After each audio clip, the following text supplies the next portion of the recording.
ओम प्रकाश जी का खुद विरोध बीजेपी कर रही है घोसी में। अच्छा। उनके लड़के का उसका रिएक्शन है यहाँ। उनके बिरादरी समझ रही कि हमारे नेता के लड़के को हरा रहे हैं भाजपा वाले, तो हम यहाँ हरा दें इनको। मोदी जी कह रहे हैं कि हम देश को विश्व गुरु बना रहे हैं, देश में कुछ नहीं कर रहे हैं, कहीं गुरु उरु नहीं है, ये चेला भी नहीं है। अच्छा। ये चेला भी नहीं है, इनको कोई गंभीरता से लेता ही नहीं। ये जानते हैं, पूरा विश्व जानता है कि फ्रॉड आदमी है, झूठ बोलते हैं। अच्छा। झूठ की खेती करते हैं। अच्छा। और कुछ नहीं इनके पास है, कोई इनको गंभीरता से लेता ही नहीं। अच्छा। पूरा बलिया जानता है कि सनातन पार्टी को हराया गया, वो तो जीता हुआ चुनाव था, मगर इस बार वो जनता तय कर ली कि इस बार गुंडई नहीं होने देंगे। अच्छा। इनके गुंडई का जवाब, बीजेपी के गुंडों का जवाब समाजवादी पार्टी के कार्यकर्ता देंगे। अच्छा। कोई इनके पास मुद्दा नहीं है, केवल हिंदुस्तान पाकिस्तान, गाय गोबर और मंदिर हटा दिया जाए, इनके पास एक मुद्दा नहीं बचता जिस पर चुनाव लड़े। अच्छा, लगातार इस मुद्दा पे भाजपा सफल भी हुई है, तो क्या इस बार भी सफल हो जाएगी? असफल हो जाएगी, असफल होगी, इस बार असफल हो जाएगी। नमस्कार, मैं हूं कमलेश और आप देख रहे हैं आधुनिक भारत। साथियों, इस समय हम बलिया जिला के समाजवादी पार्टी कार्यालय पे हैं और अभी सनातन पांडे जी जो समाजवादी पार्टी से प्रत्याशी बने हैं लोकसभा के लिए, उनका आगमन होने वाला है। उनके स्वागत के लिए, उनके सम्मान के लिए सभी समाजवादी पार्टी के नेता यहाँ पे बैठे हुए हैं और हमारे साथ हैं सिकंदरपुर विधानसभा के विधायक जियाउद्दीन रिजवी जी, और इनसे हम जानेंगे कि इस बार का जो बलिया लोकसभा का जो माहौल है क्या रहेगा और सनातन पांडे के पक्ष में किस प्रकार का इस बार माहौल बन रहा है। सबसे पहले आपका स्वागत है विधायक जी। देखिए, ये चुनाव पूरे देश स्तर पर हो रहा है जी, और इस बार इंडिया गठबंधन जी सरकार बनाने जा रही है जी। आज देश का नौजवान बेरोजगार जी, बेरोजगारी से मारा हुआ है, और सारे बेरोजगार नौजवान जिनको सरकार ने वादा किया था नौकरी देने का 2 करोड़, नहीं दे पाई, झूठ बोली। महंगाई कम करने का वादा था, किसानों की एमएसपी बनाने का वादा था, तो ये कोई काम पूरा नहीं किया इन्होंने केवल अमीरों को लाभ पहुंचाया। इनके 10 साल के कार्यकाल में मोदी जी के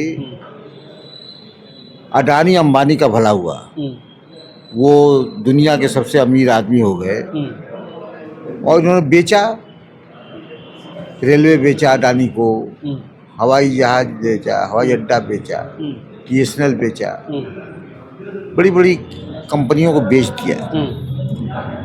तो लाभ तो उनके जो पूंजीपति मित्र उनको पहुंचाया, आम जनता को, आम आदमी को, आम किसान को, आम गरीब को, गांव में रहने वाले मेहनत कश लोगों के लिए कुछ हुआ नहीं। ये चुनाव आप देख रहे हैं कि कितनी निष्क्रियता है चुनाव में, कोई उत्साह नहीं है। दिखाई दे रहा है, 2 चुनाव का चुनाव हो गया, कोई उत्साह दिखाई नहीं दिया, और वोटिंग इतना कम हुई कि ये चिंतित है बीजेपी कि हमारे वोटर निकले नहीं, और हम लोग जो गरीब युवा बेरोजगार वो निकले, उन्होंने इंडिया गठबंधन को वोट दिया है, इनका वोटर नहीं निकला। तो आज एक माहौल पूरे देश में बन रहा है कि लोग इस सरकार से उबे हुए हैं और लोग परिवर्तन चाहते हैं। सारी सेकुलर ताकतें एक साथ हैं और ये चाहते हैं कि इस बार एक सेकुलर हुकूमत इस देश में हो। जो नफरत इन्होंने फैला रखा था, और इनकी भाषा जो सांप्रदायिक रोज बन रही है, मुख्यमंत्री की, प्रधानमंत्री की ऐसी भाषा जो कभी सोच भी आदमी नहीं सकता था कि इतनी खराब भाषा एक वर्ग विशेष को टारगेट बना करके पूरा चुनाव लड़ा जा रहा है, एक माहौल खड़ा किया जा रहा है। तो इनका तो राम मंदिर मुद्दा खत्म हो गया, जनता ने उसको गंभीरता से लिया ही नहीं, और जो मुद्दे खत्म हो गए। अब ये डायरेक्ट अटैक कर रहे हैं केवल अल्पसंख्यक पर, और उनको तरह तरह से बातें कह करके लोगों में एक संदेश देना चाहते हैं। वो भी जनता स्वीकार कर देगी। जैसे शाइनिंग इंडिया का नारा अटल बिहारी वाजपेयी के जमाने में हुआ था, जनता ने अस्वीकार कर दिया, कांग्रेस की सरकार बनी। हम इस पे आएंगे, पहले आपने जो कहा कि जो वोटिंग कम हुई, इस पर आपने कहा कि वोटिंग कम हुई है और इसमें कहीं ना कहीं भाजपा का वोट नहीं आया है और हमारा वोट गया है वहाँ तक, बूथ तक। तो ये कैसे कह सकते हैं कि भाजपा का वोट नहीं आया और आपका वोट चला गया? और दूसरी एक तो मीडिया ही बता रहा है, मीडिया बता रहा है, और मीडिया बता रहा है, और लोगों में जो उत्साह कम है वो बार बार टारगेट कर रहे थे कि नौजवान आगे निकले, महिलाएं निकले। वो जानते थे कि ज़्यादा नौजवान आएगा तो हमको वोट देगा। और महिलाएं देंगी, हाँ। मगर नौजवान तो हताश और निराश है, हाँ। वो तो बेरोजगार हो गया, उनके लिए कुछ किया नहीं गया, उनको नौकरी दी नहीं गई, तो वो हताशा में था, इसलिए उनके वोटर नहीं निकले और जो नौजवान निकला वो इंडिया गठबंधन को। अच्छा, ठीक है। और एक बात आपने कहा कि भाजपा जब से आई है तब से रोजगार खत्म हो गया है, महंगाई बहुत ज़्यादा बढ़ गई है, सारी सरकारी संपत्ति जो है उसको प्राइवेट किया जा रहा है, प्राइवेट हाथों में बेचा जा रहा है। तो ये आप लोगों को और जो आपका वोटर है, चाहे देश का जो वोटर है, उसको आप किस प्रकार समझा रहे हैं कि इस बार हमारी सरकार बनती है तो हम इन सारी चीज़ों को फिर एक बार वापस करेंगे और जो महंगाई उसको कम करेंगे और जो रोजगार नहीं उसको रोजगार देंगे। एनडीए का घोषणा पत्र भी निकला है, कांग्रेस का भी निकला, हम लोगों का भी निकला, सब में ये गारंटी दी गई है। हाँ। हम नौजवानों को पूरी गारंटी देते हैं नौकरी की, रोजगार की। लेकिन जिस प्रकार से दिया गया भैया रुके ना, इस विभाग में इस तारीख को हम करेंगे, देंगे, हम लोगों ने गारंटी दिया है। लेकिन 10% हम जिस प्रकार से को समाप्त करेंगे, हमने गारंटी दिया कि हम फुल से भर्ती करेंगे, क्या नाम, सेना में। हम इनकी तरह 3 साल वाला नहीं करेंगे। ठीक है साहब, लेकिन वही कह रहे हैं हम भी कि जिस प्रकार 10 वर्षों से जिस प्रकार से लोगों को गुमराह किया जा रहा है, जुमला पे जुमला दिया जा रहा है और गारंटी दे करके फिर उस काम को किया नहीं किया जा रहा और उसके अपेक्षा उल्टा ही कुछ काम हो रहा है, तो फिर आप पे कैसे लोग विश्वास करेंगे कि आप की सरकार आएगी तो आप करेंगे इस काम को? भाई विश्वास हम दिला रहे हैं पब्लिक को, हाँ। जनता को विश्वास हो रहा है। अच्छा, हो रहा है विश्वास? हाँ, हो रहा है। कांग्रेस की भी पिछली सरकार थी, इतनी महंगाई कहाँ थी?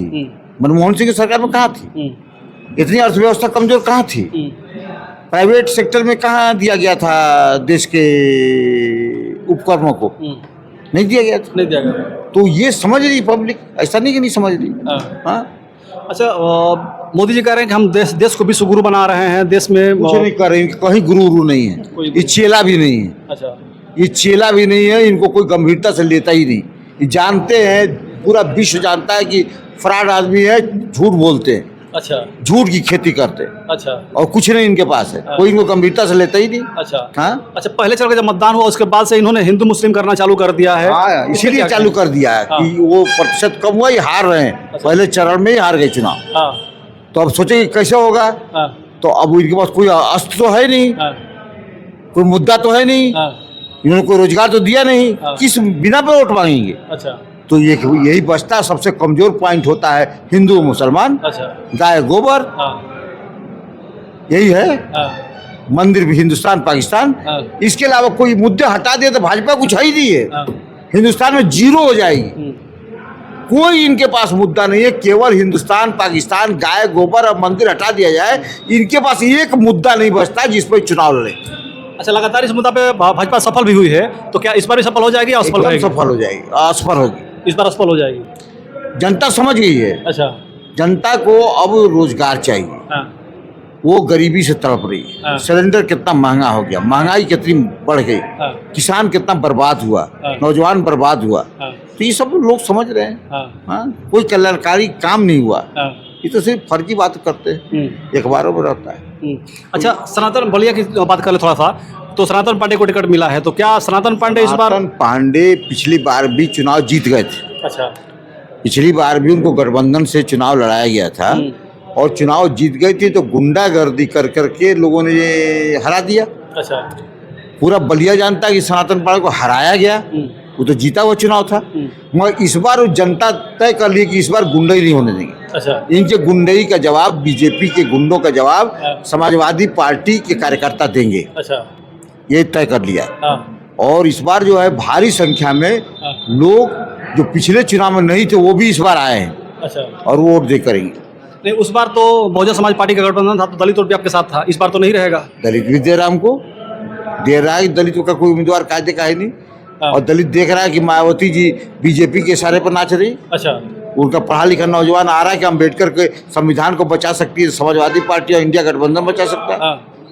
अम्बेडकर के मिशन को हम ही लोग बचा सकते हैं। अच्छा, न मायावती बचा पाएंगी और न तो भाजपा खत्म नष्ट करना चाहती है, उनसे मिली हुई है, वो डर गई हैं। अच्छा, इतना डरवा दिया भाजपा ने कि तुमको जेल भेज देंगे। वो डर के मारे कुछ नहीं। तो उनका वो जो कैंडिडेट आ रहा है वो भी बीजेपी की लिस्ट दे रही है, वही कैंडिडेट घोषित कर रही है। अच्छा, हाँ, तो यहाँ पे आपका सेन मारने के लिए कहीं ना कहीं यादव को टिकट मिल गया है, तो आपके ओर से सेन नहीं मारी कर सकते। सेन नहीं कर सकते।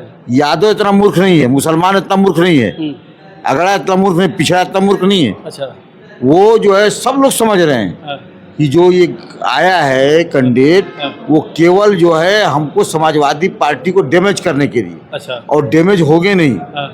इसी तरह से एक सलेमपुर हमारे बगल में पड़ता है, वहाँ पर रमाशंकर विद्यार्थी हम लोग सपा के उम्मीदवार हैं, और वहाँ पर कोई कैंडिडेट इनको नहीं मिल रहा था। जब देखे कि बुरी तरह से हार रही है बीजेपी, तो एक उनके अध्यक्ष से भीम राजभर जो आजमगढ़ से प्रत्याशी बना घोषित किया गया था, आजमगढ़ वो काम कर रहा था, बीजेपी कहने पर रातों रात मायावती जी ने यहाँ लगा दिया, सलेमपुर घोषित कर दिया। क्यों कर दिया?